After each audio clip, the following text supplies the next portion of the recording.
दुबली दुबली क्यों हो गई? मेरा दुख कौन जाने। वो सबकी सेवा करता है पर अपनी सेवा मुझसे करवाता है।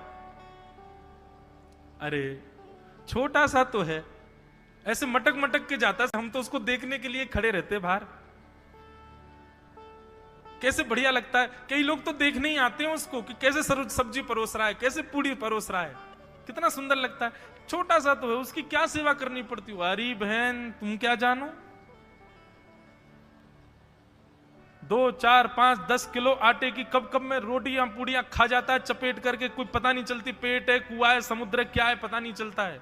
इतना खाता है, इतना खाता है, इतना खाता है। 4 घंटे की समाधि पर बैठता है एक साथ, थाली नहीं थाल लगाना पड़ता है उसके लिए, इतना खाता है। जैसे ही कहा इतना खाता है, ठाकुर जी अंतर ध्यान हो गए। शाम का समय, त्रिलोचन जी रोज शाम होते ही बैठते थे, थोड़ी देर कुछ चर्चा आदि करते थे भक्तों की।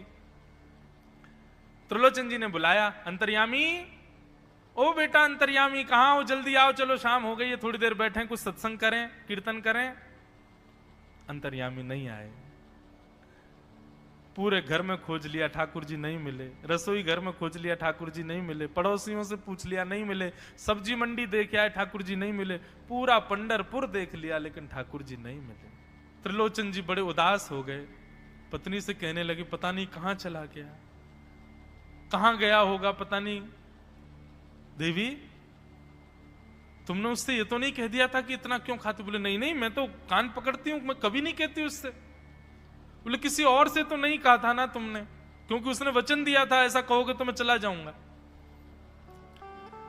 बोले हाँ आज एक गलती हो गई, पड़ोसी के पास बैठी थी, उससे बात करते करते मेरे मुख से गलती से निकल गया कि अरे उसके लिए तो बहुत बनाना पड़ता है, 10 किलो आटा खा जाता है, इतना खाता है, तो निकल गया था। समझ गए? बोले ओहो इसीलिए चला गया, उसको पता चल गया कि तुमने कह दिया है तभी चला गया है।